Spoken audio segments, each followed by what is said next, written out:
परम पूज्य प्रातः स्मरणीय श्री स्वामी रसिक देव जी महाराज का जन्म भी श्री बुंदेलखंड में ही हुआ।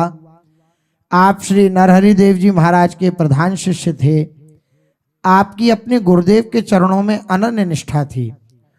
गुरुदेव को ही श्री बिहारी बिहारिंजू के रूप में मानकर उनसे भी अधिक प्रेम श्री गुरु चरणों में रखते।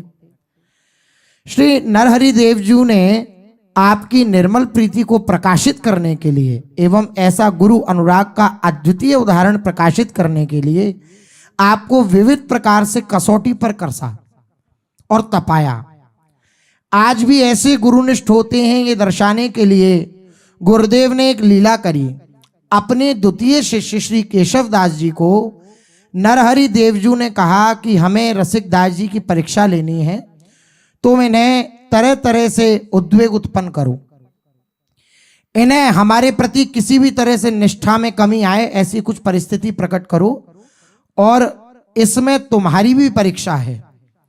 श्री केशव दास जी ने कहा, गुरुदेव वैसे तो रसिक दास जी आपको अपने प्राणों से भी अधिक प्रेम करते हैं, किसी भी परिस्थिति में उनकी निष्ठा रंच मात्र भी नहीं डिगने वाली है, फिर भी अगर आपकी आज्ञा है तो मेरे लिए यही सर्वोपरि है। श्री केशव दास जी ने अब ज्येष्ठ गुरु भाई श्री रसिक दास जी को अनेक प्रकार से दोष निकालने प्रारंभ कर दिए, पर रसिक दास जी सब उदासीनता पूर्वक सहन करते। केशव दास जी प्रतिदिन गुरुदेव से नई नई शिकायत लेकर आते। गुरुदेव भी रसिक दास जी को ही फटकारते, पर रसिक दास जी गर्दन नीचे किए रहते, एक शब्द भी उल्टा नहीं बोलते, सब हाथ जोड़ करके सुनते रहते। एक दिन तो गुरुदेव ने ऐसा कह दिया रसिक दास जी को डांटते हुए, और बोले तुम हमारे शिष्य ही कहलाने योग्य नहीं हो जाओ, हम तुम्हारा त्याग करते हैं। तुम हमारे शिष्य कहलाने योग्य नहीं हो, हम तुम्हारा त्याग करते हैं। अब हमें कभी मुख नहीं दिखाना, अपना आसन उठाओ और स्थान से बाहर चले आओ। यह बात सुनकर तो रसिक दास जी पर मानो वज्राघात हो गया हो। अविरल अश्रु प्रभा पर मुख से कुछ नहीं बोले। गुरु आज्ञा को मानकर के स्थान छोड़कर श्री यमुना पुलिन पर आकर रज में रुदन करने लगे। कभी मूर्छित हो जाते, कभी व्याकुल होकर हा गुरुदेव ऐसा पुकारने लगते। संध्या के समय उनके एक गृहस्थ गुरु भाई वहां आए और उनकी ऐसी दशा को देखकर सोचने लगे कि ये कहीं प्राण विसर्जन ना कर दें। वे उन्हें प्रार्थना पूर्वक अपने घर ले आए। श्री रसिक दास जी ने उन गुरु भाई से प्रार्थना करी कि भैया आप मुझ पर एक कृपा कर दो, मैं गुरुदेव और उनकी सेवा के बिना नहीं जी सकता। आप कल जब गुरुदेव को प्रणाम करने जाओ तो गुरुदेव के वस्त्रों को विनय करके ले आना और हमारा नाम ना लेकर आना। आप वस्त्रों को अमनिया करने की रोज सेवा स्वयं मांगना। गृहस्थ ने अगले दिन ऐसे ही प्रार्थना श्री नरहरि देव जी के चरणों में करी। गुरुदेव ने प्रार्थना स्वीकार करी और वह वस्त्र लेकर के आए। अचला गुदरी ये सब रसिक दास जी को दे दी।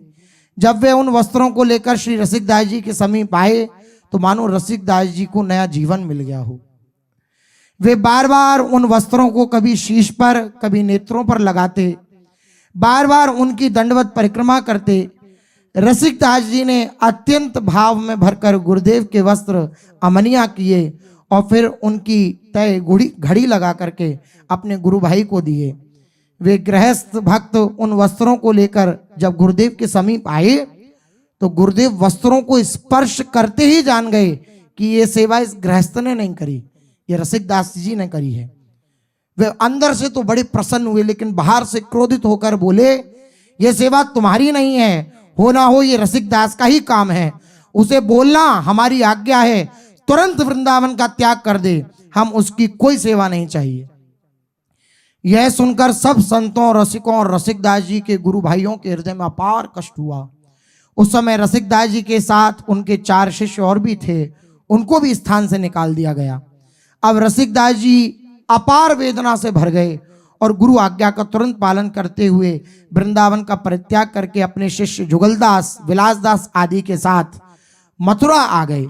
वहां पर भी एक गृहस्थ वैष्णव ने उनको प्रार्थना करके अपने आवास पर रहने की प्रार्थना की और कहा कि ब्रज क्षेत्र में आप रहेंगे तो कभी ना कभी गुरुदेव आपको अपने पास बुला ही लेंगे। रसिकदास जी अब मथुरा में रहने लगे। वहां पर रसिकदास जी के प्रभाव को देखते हुए भक्त वैष्णवजन उनके पास आने जाने लगे। फिर कुछ भेंट आदि दक्षिणा आदि चढ़ने लगी।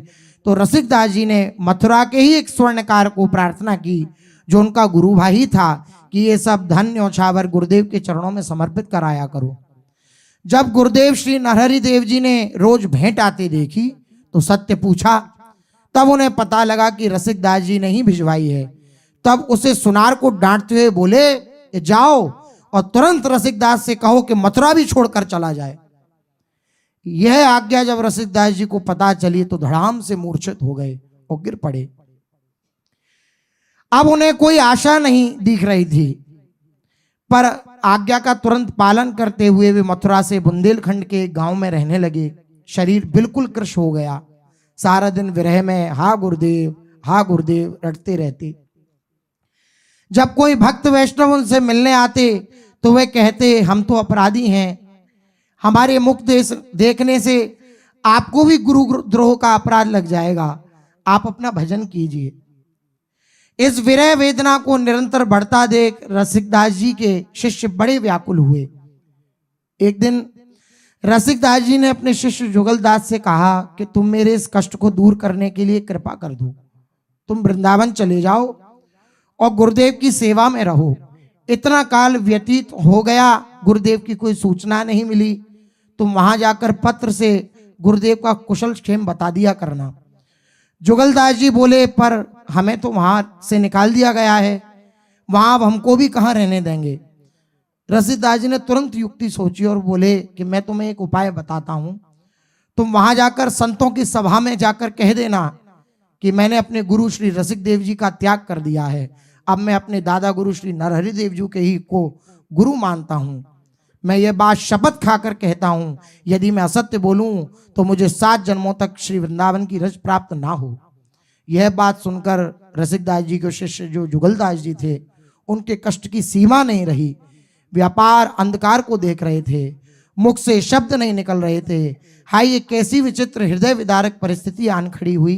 कुछ नहीं सूझता, एक और गुरुदेव की पीड़ा और दूसरी ओर यह असत्य प्रलाप। पर गुरुदेव के कष्ट को निवारण करने के लिए मुझे अनंत जन्मों तक भी नरक या उससे भी बढ़कर कष्ट मिले, ये गुरुदेव का विरह भोगना पड़े तो भी क्या, मेरे लिए गुरुदेव सर्वोपरि हैं। मेरे गुरुदेव को तो कुछ सुख सांत्वना मिल जाएगी मेरे वृंदावन जाने से, तो कोई बात नहीं। जुगलदास जी ने ऐसा ही किया। वृंदावन आकर जब संतों के सन्मुख यह घोषणा की तो सब स्तब्ध रह गए, किंतु नरहरि देव जी तो सब जानते थे। वे मन ही मन अपने शिष्य और प्रशिष्य की गुरु निष्ठा पर अभिभूत हो रहे थे।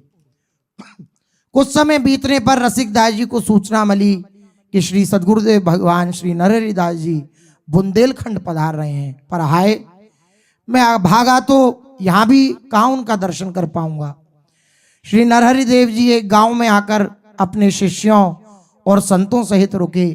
आसपास के क्षेत्र के सभी जन दर्शन को जाने लगे। ग्रामवासियों ने श्री रसिकदास जी से भी चलने की प्रार्थना करी तो वे रोने लगे और कहने लगे कि गुरुदेव को यदि मेरा मुख दिखा तो उन्हें कष्ट होगा, मैंने उन्हें कभी सुख नहीं दिया। भैया, आप ही उनकी कुशल क्षेम हमें बता देना। रसिक देव जी निरंतर गुरुदेव के चिंतन में डूबे रहते थे। एक दिन जहां गुरुदेव रुके हुए थे, वहां रात्रि में सेवकों ने श्री नरहरि देव जी को गलती से बहुत गर्म दूध पिला दिया। गुरुदेव तो नित्य लीला में तल्लीन थे, लाल लल्ला को लाड़ लड़ा रहे थे भावना में, उन्होंने वह दूध पी लिया। ये घटना जब हुई तो यहाँ रसिक देव जी गुरुदेव के चिंतन में थे। उनके मुख और जिह्वा पर उस गर्म दूध के प्रभाव से जो गुरुदेव को पिलाया गया था, उसके प्रभाव से छाले पड़ गए, मुख लाल हो गया। वे अपनी जिह्वा पकड़कर हा गुरुदेव कह के रात्रि में रोने लगे।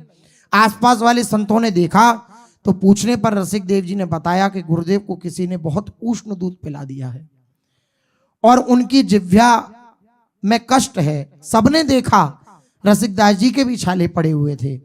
अगले ही दिन श्री गुरुदेव भावना में लीन थे, तभी एक आम के पेड़ की डाली से टकराकर माथे पर चोट लग गई श्री नरहरिदास जी को। वह भी रसिकदास जी को अनुभव में आई और उनके मस्तक पर भी चोट का निशान उभर आया। यह सब बात जानकर सभी ग्रामवासियों को बड़ा आश्चर्य हुआ। कुछ दिन बाद जब भ्रमण करते हुए श्री नरहरिदेव जी निकट के गांव आए तो ग्रामवासियों ने मस्तक की चोट व गर्म दूध से मुख में बने छाले के विषय में पूछा तो नरहरिदास जी जान गए कि हो ना हो मेरा रसिकदास यहीं कहीं है। पर बाहर से उन पर क्रोध करते हुए बोले कि क्या वह रसिकदास अब यहां रहने लगा है। सभी ग्रामवासी व्याकुल हो गए कि कहीं गुरुदेव उन्हें यहां से भी जाने की आज्ञा ना कर दें। तभी सभी ने आर्त भाव से प्रार्थना करी कि आप रसिकदास जी पे को क्षमा कर दें, उनके प्राण केवल आपके चरणों की छाया में ही बच सकते हैं, नहीं तो अब वे जीवित नहीं रहेंगे। सबकी प्रार्थना करने पर श्री नरहरिदेव जी ने उन्हें सन्मुख लाने की आज्ञा करी। जब श्री रसिकदास जी गुरुदेव के मिलन की बात सुनकर आनंद के सागर में डूबने लगे, उनके चरण अब चलने में भी सक्षम नहीं हो रहे थे। पुलकित अंग और कंपायमान शरीर बार बार गिर पड़ता था। अश्रुओं के प्रवाह से दिखने की क्षमता न थी। गुरुदेव को दंडवत करके खड़े भी नहीं हो पा रहे थे। आज गुरुदेव की ममता करुणा के सागर ने मानो सभी सीमाओं को तोड़ दिया। अपने प्राण प्रिय रसिकदास को माता के समान हृदय से लगाकर श्री नरहरिदास जी अश्रुओं से अभिषिक्त कर दिया श्री रसिकदास जी को। अब दोनों गुरु शिष्यों ने वृंदावन की ओर प्रस्थान किया, परंतु कसौटी अभी भी यहीं पूरी ना हुई थी। कुछ ही दिन बीते थे कि अंतिम अग्नि परीक्षा ने श्री रसिकदास जी के मर्म का भेदन कर दिया। श्री केशवदास जी ने फिर गुरु आज्ञा से ऐसा दोषारोपण किया जिसकी कल्पना किसी को ना थी। उन्होंने कहा कि रसिकदास गुरुदेव को विष देना चाहता है, यह विष पोटली मैंने इसके पास से देखी है। अब तो सब स्तब्धित रह गए। गुरुदेव ने फिर से उन्हें अपने सामने से सदा के लिए जाने की आज्ञा दे दी कि तुम चले जाओ। रसिकदास जी बिना कुछ कहे अपार कष्ट के साथ यमुना पुलिन पर प्राणांत की प्रतीक्षा करने के लिए बैठ गए, परंतु इधर श्यामा श्याम अब अधीर हो गए। अब तो इनसे भी रहा ना गया। जब नरहरिदास जी प्रियालाल जी की सेवा में आए तो प्रियालाल ने मान करने की मुद्रा में मुंह भौं सकोड़ लिए और कहा कि अब तक हम गुरु शिष्य के बीच में कुछ नहीं बोले, कुछ नहीं कहा, पर अब आपने अति कर दी है। हम अब जब ही सेवा स्वीकार करेंगे जब रसिकदास जी को आप स्वीकार करोगे, नहीं तो हम जल भी ग्रहण नहीं करेंगे, ऐसा प्रियालाल ने कहा। नरहरिदेव जी व्याकुल हो गए। उन्हें भी रसिकदास जी से बहुत प्रेम था। तुरंत कहा कि रसिकदास को बुलाकर लाओ। तुरंत अमानी रसिकदास बिना कोई प्रश्न किए तुरंत गुरु चरणों में उपस्थित हुए, दंडवत किया। गुरुदेव ने हृदय से लगाया। तुरंत रसिकदास जी बोले कि मैं अपना जीवन आपके बिना सोच भी नहीं सकता, आप मुझे अपने से विलग मत कीजिए। तुरंत घोषणा कर दी कि स्वामी श्री हरिदास जी की गद्दी पर उत्तराधिकारी अब श्री रसिकदास जी ही रहेंगे। फिर रसिकदास जी को इशारा किया कि देख प्रियालाल की तरफ। जैसे ही श्री रसिकदास जी ने देखा, श्री बिहारी जी, श्री बिहारिंजू गलबैया दिए अद्भुत सेज पर विराजमान हैं। श्री ललिता जी सन्मुख हैं और अनंत सहचरी सेवा टहल में लाल ललना को लाड़ लड़ा रही हैं। इसके कुछ दिन पश्चात ही श्री रसिकदेव जी की गद्दी पर बैठने के बाद श्री नरहरिदेव जी निकुंज गमन हुआ। पश्चात रसिकदेव जी ने श्री स्वामी हरिदास जी की उज्ज्वल रसोपासना का बड़ा विस्तार किया। संबत 1758 तक आप दिव्य स्वामी जी के इस महल टहल की उपासना के रस का वर्षण करते हुए धराधारम पर विराजमान रहे। इसके पश्चात निकुंज प्रवेश कर गए। राधा वल्लभ श्री हरिवंश श्री वृंदावन। पूज्य श्री स्वामी रसिकदेव महाराज की वाणी। गुरु को माने जन्मदिन, कहता दिन शरण जुले, जन्म शरण शुद्धि ना रहे तो हरि उत्सव में दे। शरणागत उपासक अपना कोई और उत्सव न मनावे, या गुरु का जन्मदिन का उत्सव मनाए, या जिस दिन गुरु ने आपको शरणागति दी है, गुरु मंत्र दिया है, वो उत्सव मनावे। यदि गुरु के जन्मदिन का पता ना हो या अपने शरणागति की तिथि तारीख का पता ना हो तो हरि का उत्सव मनावे, अपना कोई सांसारिक जन्मदिन ना मनावे। ये भागवतिक वैष्णवों को आदेश है। सांसारिक तिथि नहीं मनानी चाहिए, जो बर्थडे अपने लोगों को नहीं। या तो गुरु के जन्म उत्सव को मनावे, या गुरु ने जिस दिन अपने को मंत्र दिया है उसका उत्सव मनावे। अगर ये तिथि तारीखें याद नहीं तो हरि उत्सव मनावे, सांसारिक उत्सव ना मनावे।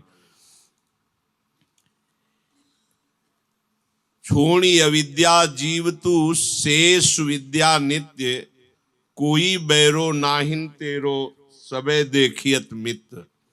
ऐ वैष्णोजन, अविद्या को त्याग दो। अविद्या मैं मेरी तय तेरी, यहाँ कोई शत्रु नहीं है, कोई बैरी नहीं, सब में मेरा प्रीतम ही रमा हुआ है। ये माया के कारण हमको अपना प्रीतम ने दिखाई देकर कोई मित्र या कोई बैरी लगता है। सब परम मित्र बिहारी जू ही है। सावधान रहो, अपने भगवत भाव की बातें इष्ट संबंधी तो कर लो, किसी भी प्रेमी से बात कर लो, इष्ट संबंधी भाव। लेकिन अपना जो इष्ट से संबंध है, आपसे जो पर्सनल इष्ट का प्यार है या इष्ट की तरफ से प्यार मिलता है, उसको कभी मत कहो, नहीं तो उसमें अंतर पड़ जाएगा।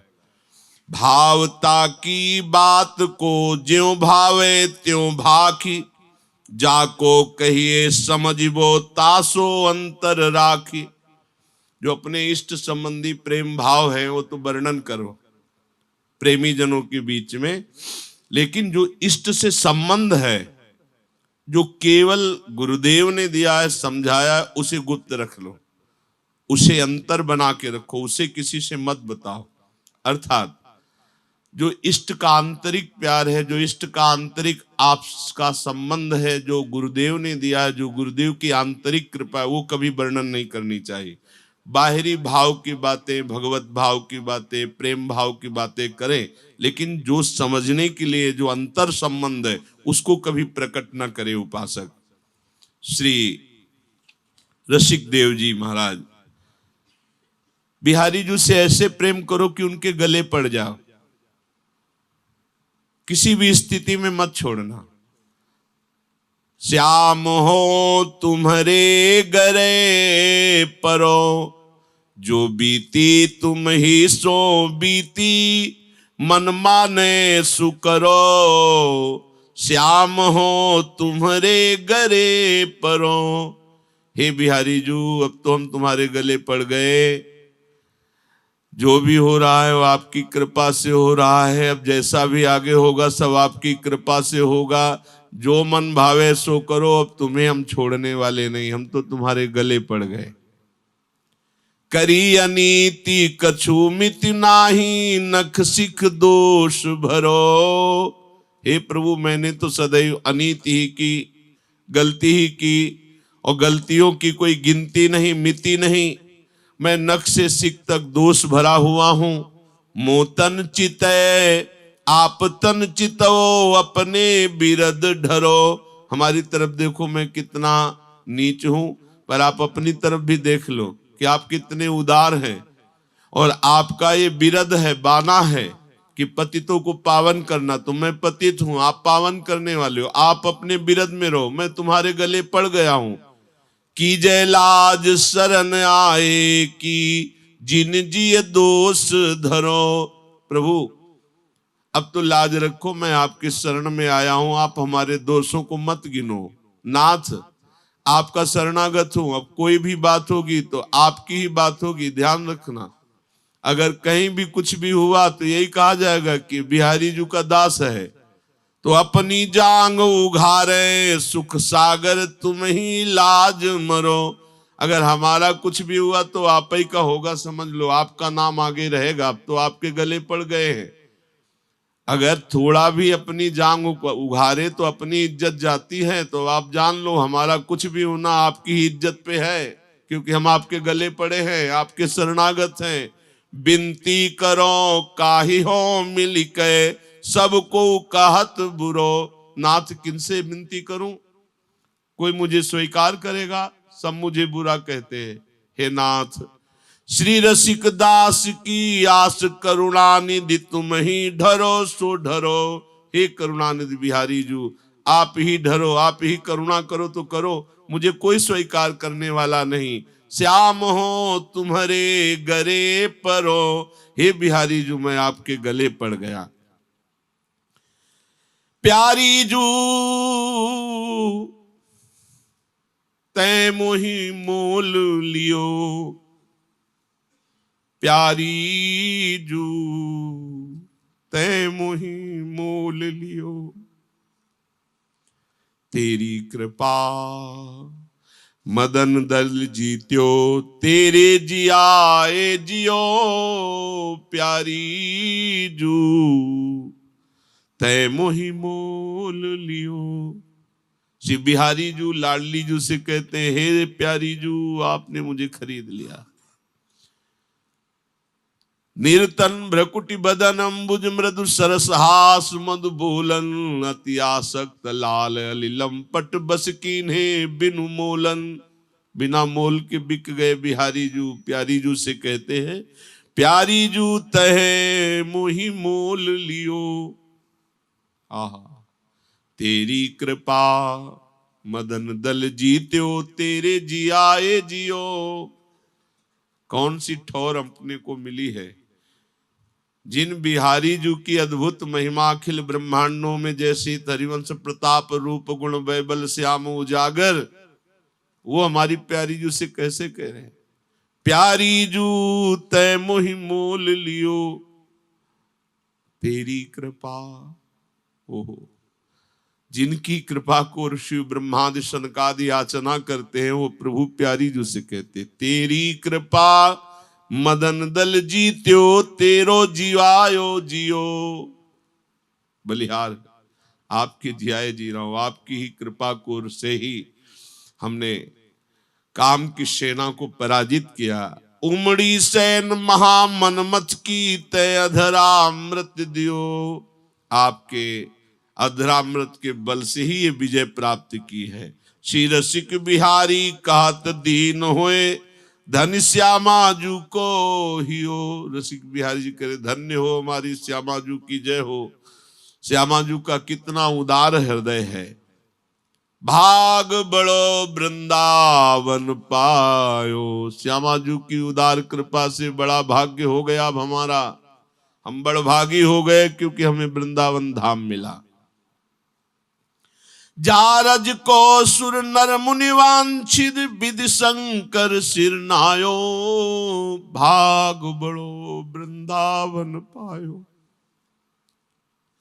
जिस रज को भगवान शंकर सनकादि ब्रह्मादि याचना करते हैं, वंदना करते हैं, आज हमको उस रज में वास करने का सौभाग्य मिला। हमारे बड़े भाग्य। भाग बड़ो वृंदावन पायो। बहुतक जुग यारज बिनु बीते, जन्म जन्म डहकायो। भटकता घूम रहा था अनंत योनियों में, मनुष्य शरीर दिया और कृपा करके वृंदावन बुला लिया, वृंदावन का वास दे दिया। बहुतक जुग यारज बिनु बीते, जन्म जन्म डहकायो। सूरज अब कृपा कर दीनी, अभय निशान बजायो। भाग बड़ो वृंदावन पायो।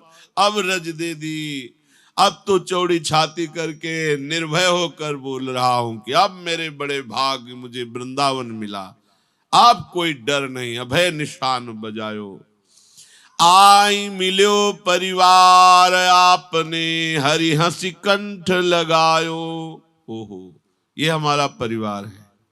लालजू, प्रियाजू, ललिताजू, विशाखाजू, चंपकलताजू, चित्राजू, तुंग विद्याजू, इंद्रलेखाजू, रंग देवीजू, सुदेवीजू, ये हमारे घर के, ये हमारा परिवार है। जे भी अपने घर लौट के आए तो जैसे बहुत समय से बिछुड़ा हुआ कोई अपने घर आवे तो घर वाले दौड़कर गले लगा लेते हैं, ऐसे हरि प्रिया जी ने दौड़कर गले आओ, बहुत जन्मों से बिछुड़े घूम रहे हो माया की बाजार में, आज तुम्हें याद आई, आओ लौट आओ। आई मिल्यो परिवार आपने तो हरि हंसी कंठ लगायो, श्यामा श्याम जो बिहरत दो सखी समाज मिलायो। अपनी सखियों की समाज में मिला लिया जहां श्यामा श्याम नित्य केली करते हैं। शोक संताप करो मत कोई, ये दाव भलो बनियायो, रसिक बिहारी की गति पाई, धनी धनी लोक कहायो। अब कोई शोक मत करो, संताप मत करो, बढ़िया दांव लग गया, मनुष्य जीवन वृंदावन आओ, रसिकों का संग करो, खूब नाम जप करो, बोले दांव बन गया, बढ़िया दांव, ये दांव जीत जाओगे तो जन्म जन्म की बिगड़ी आपकी बन जाएगी। श्री रसिक बिहारी जी कहते हैं मैंने तो बड़ी अद्भुत गति पाई, अब लोक में धन्य धन्य कहलाने योग्य हो गया, क्योंकि धाम मिला, रजरानी मिली, श्यामा श्याम मिले और सखी समाज मिल गया, आपके अपने घर आ गए। इसलिए भैया सावधान, या तन ते हंस उड़ानो, ता दिन तेरी कछु न चलेगी, ये जम के हाथ बिकानो भैया, या तन ते हंस उड़ानो। ए भाई होश में, जिस दिन इस शरीर से हंस उड़ जाएगा उस दिन कुछ नहीं बन पाएगा, फिर यमराज के द्वारा जो तेरी पिटाई होगी, यमराज के द्वारा दंड मिलेगा, तुझे नरक भोगना पड़ेगा। इसलिए ये अनरथ करी करी नरधन जोर्यो, शोधन भयो बिरानो, चलती बेर कछु संग न लीनो, सिर धुनि धुनि पछतानो। ये जो नाम जप नहीं कर रहे, धर्म से नहीं चल रहे, केवल धन धन पापाचरण करके धन बटोर रहे हो, मरोगे, मरोगे तो नरक जाओगे, तुम्हारे साथ ना धन जाएगा, ना परिवार जाएगा, ना मकान जाएगा, ना तुम्हारा पद जाएगा, ना तुम्हारी प्रतिष्ठा जाएगी, सब स्वाप्निक। चलती वेर कछु संग न लीनो, सिर धुनि धुनि पछतानो, भैया या तनते हंस उड़ानो। ये माता पिता सज्जन सुत बंधु अपने करी जिन मानो, ये तेरे को काम न आहे, सब बटाऊ जानो। ये सब राहगीर की तरह छोड़ देंगे, कोई तेरे साथ चलने वाला नहीं है, तुझे अकेला जाना पड़ेगा। दुनिया में लाखों का मेला जुड़ा, हंसा जब जब उड़ा तो अकेला उड़ा है भाई। इसलिए दिमाग को माया में नहीं, प्रभु के चरणों में, एक एक वृत्ति, एक एक विचार केवल प्रभु के चरणों में। कार्य करो भले संसार का, लेकिन चिंतन करो प्रभु का। ये हाथ पाए धर शीश, नासिका बदन सूख को मिलानो, जरी बरी छार भई एक क्षण में मिट गयो ठीक ठिकानो। खूब इसको खवा पिया के तंदुरुस्त कर रहे हो, मनमानी पापाचरण करे, इस जीव का मांस, इस जीव का ये, खूब नाना प्रकार। एक क्षण में भस्म हो जाएगी ये देह जिसके लिए पापाचरण कर रहे हो, केवल पाप जाएगा तुम्हारे साथ। सूंगे हु गंध बहुरी नहीं आई, जाने किति कर गयो पयानो। पता भी नहीं चलेगा कि कहां किस लोक में, कौन से नरक में, किस योनि में चला गया जीव। रसिक बिहारी के भजन बिनु दीपक सो नख तानो। ए भाई, अगर प्रभु का भजन नहीं किया तो तू भटकता ही घूमेगा पराये की तरह, अपनापन तुझे विश्व में कहीं नहीं मिलेगा। इसलिए मेरी मान जा, ये जन्म मनुष्य का शरीर मिला है, रसिकों का संग करके भजन करो और देखो भजन का प्रताप। मंद मंद गति धरती अवनि पग, श्यामा जो देखत बन शोभा। देखो श्यामा जो पधार रही वृंदावन की कुंज निकुंजों में, भजन बल से दिखाई देगा। खूब नाम जप करो, आश्रित रहो तो दृष्टि प्रदान कर देंगी श्यामा जू। मंद मंद गति धरती अवन पग, श्यामा जू देखत बन शोभा।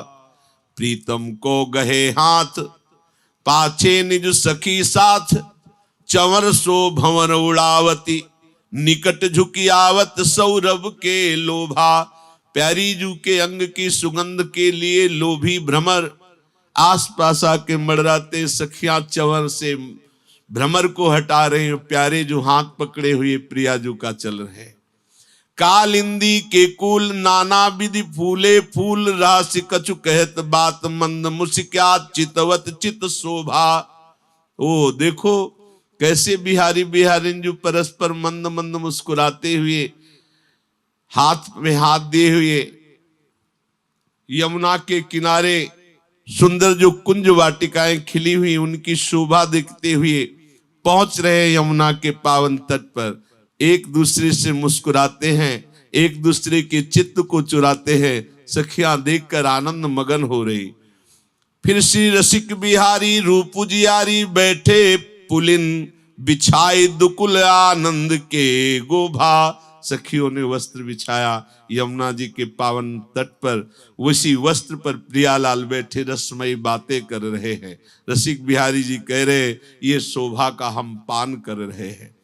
दूसरी लीला हिंडोरे झूलत तन सुकुमार, पुलक पुलक राधे उर लागत प्रीतम प्राण आधार। हिंडोरे झूलत तन सुकुमार, श्री प्रिया प्रीतम सुकुमार तन हिंडोरा झूल रहे। पुलक पुलक सी प्रियाजू के हृदय से लग रहे। प्रियाजू प्राण आधार सी लालजू के हृदय से लग रहे। अद्भुत झूला की पै भाई बसन सजे मन सिज के उर्वर हार सुधार।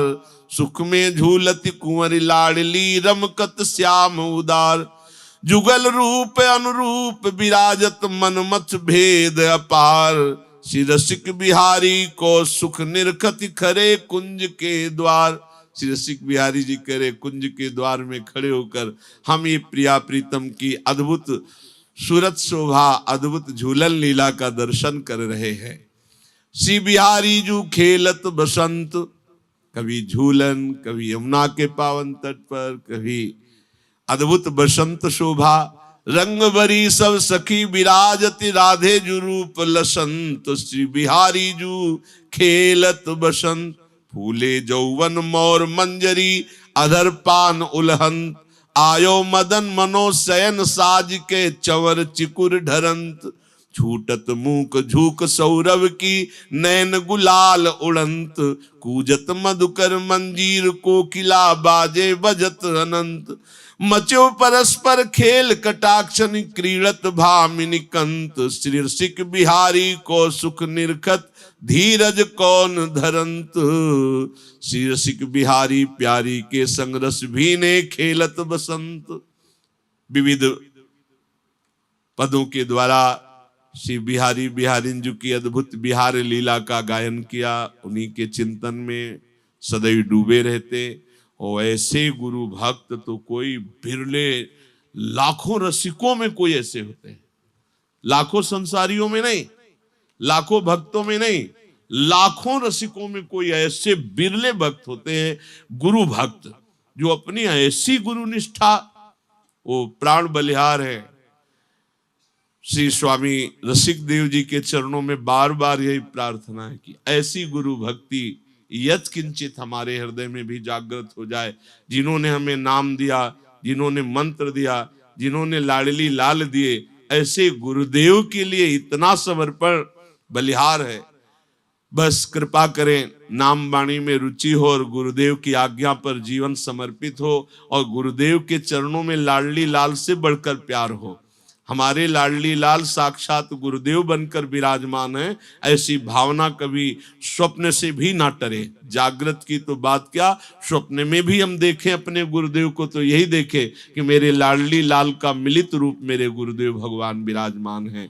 श्री रसिक शेखर स्वामी श्री रसिक देव जी के चरणों में बार बार दंडवत प्रणाम करके यही आकांक्षा है। जय जय श्री राधे।